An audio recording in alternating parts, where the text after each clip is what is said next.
Одной из основных причин ДТЗ застаецца перавышэнне хуткасці і незахаванне вадзіцелямі бяспечнай дыстанцыі паміж транспартнымі сродкамі.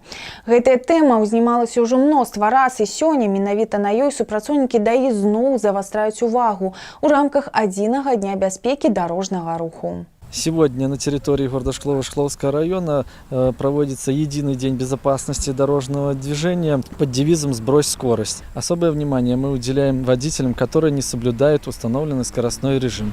Спешка, неуважлівасць і ліхацтва на дарогах небяспечны не толькі для саміх вадзіцеляў транспартных сродкаў, але і для астатніх удзельнікаў дарожнага руху. А калі гэта яшчэ спалучаецца з дрэннымі умовамі надвор'я, то ДТЗ практычна і зусім не пазбегнуць. І лепш папярэдзіць здарэння, чым потым разбірацца з яго трагічнымі вынікамі. Пра гэта супрацоўнікі Дзяржаўтаінспекцыі гутара 26 ліпеня з вадзіцелямі аўтамабіляў і пільна кантралююць выкананне хуткаснага рэжыму пры дапамозе спецыяльных сродкаў. А таксама нагадваюць аб тым, што пры выбары хуткаснага рэжыму неабходна ўлічваць і дыстанцыю, і інтэнсіўнасць дарожнага руху, а таксама асаблівасці аўтамабіля і вагу грузу.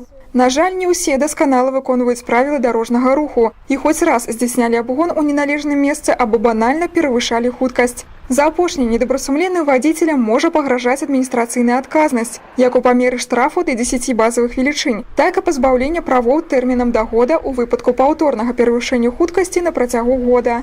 А таму, жадаючы хутчэй дабрацца да канчатковай кропкі маршруту, не варта грэбаваць уласнай бяспекай і бяспекай іншых удзельнікаў дарожнага руху. І памятайце, што прымаўка «цішэй едзеш, далей будзеш» ужо не раз даказвала сваю праўдзівасць.